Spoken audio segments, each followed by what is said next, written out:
నేను ఎప్పుడు ఆయనను ప్రేమగా బాలయ్య అని పిలువంటారు, కానీ నాకు ఆయన ఎప్పుడు సార్ అనే పిలవాలనిపిస్తుంది. నాకు ఆయన మీద నాకు అపారమైన గౌరవం.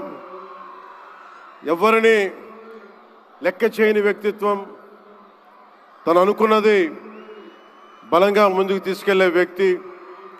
ఒక తరం కాదు, 2 తరాలు కాదు, ఎన్ని తరాలు వచ్చినా సరే ఎప్పుడు ప్రేక్షకుల్ని ఆకర్షించే ఆయన నటన చాలా ఆనందకరం. మా సోదరులు బాలకృష్ణ గారికి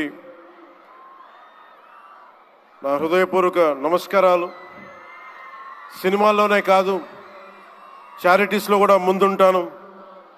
ఆ చారిటీస్ని గుర్తించే నరేంద్ర మోదీ గారి నాయకత్వంలోని కేంద్ర ప్రభుత్వం వారికి పద్మభూషణ్ అవార్డు ఇచ్చి, ఆయన మామూలు బాలకృష్ణ గారు కాదు, పద్మభూషణ్ బాలకృష్ణ గారుగా ఆయన గుర్తించడం చాలా ఆనందదాయకం.